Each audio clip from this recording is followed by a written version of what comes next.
नमस्कार दोस्तों, स्वागत है आपका हमारे चैनल पर, जहां हम आपको महाभारत के इस अद्भुत और प्रेरणादायक महाकाव्य की गहराइयों में ले चलेंगे।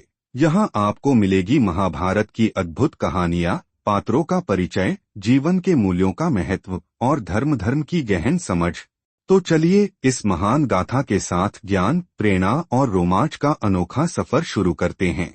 अगर आपको हमारा कंटेंट पसंद आए तो चैनल को सब्सक्राइब करें और बेल आइकन दबाना न भूलें, ताकि आप हमारी हर नई वीडियो का आनंद ले सकें।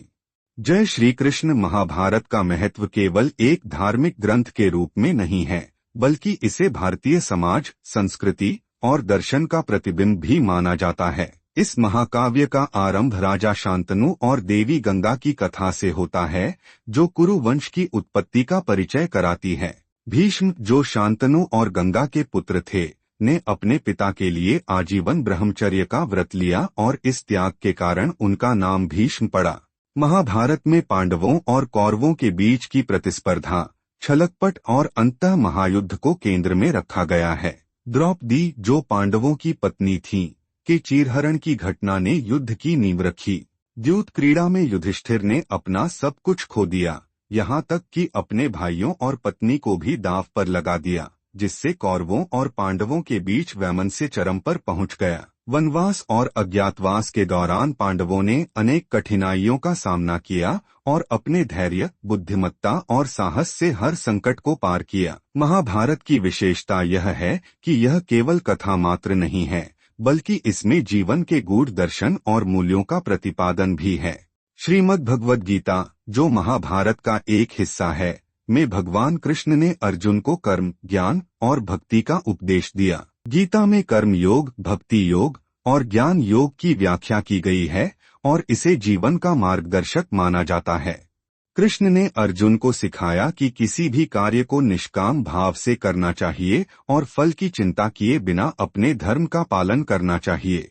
महाभारत में न केवल युद्ध की रणनीतियों का वर्णन है, बल्कि यह भी बताया गया है कि किस प्रकार राजनीति, नैतिकता और समाज के नियमों का पालन करना चाहिए।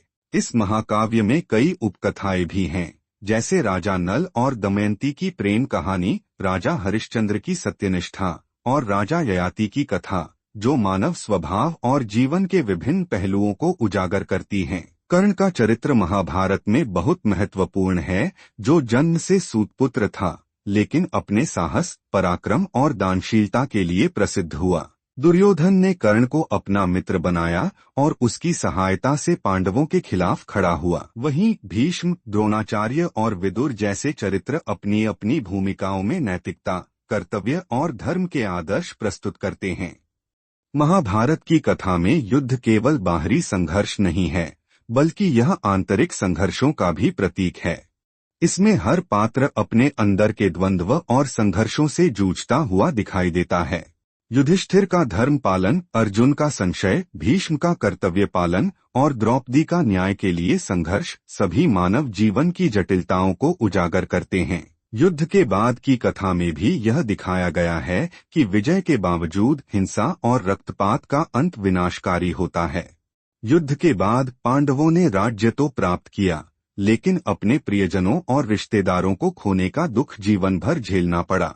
धन्यवाद दोस्तों, आपने हमारे साथ महाभारत के इस रोचक और ज्ञानवर्धक सफर में जुड़ने का समय निकाला। इसके लिए हम आपके आभारी हैं। उम्मीद करते हैं कि आपको यह वीडियो पसंद आई होगी और इससे आपको कुछ नया सीखने को मिला होगा। अगर आपको हमारा कंटेंट अच्छा लगा हो तो इसे लाइक करें, अपने विचार हमें कमेंट्स में जरूर बताएं और इसे अपने दोस्तों के साथ शेयर करें।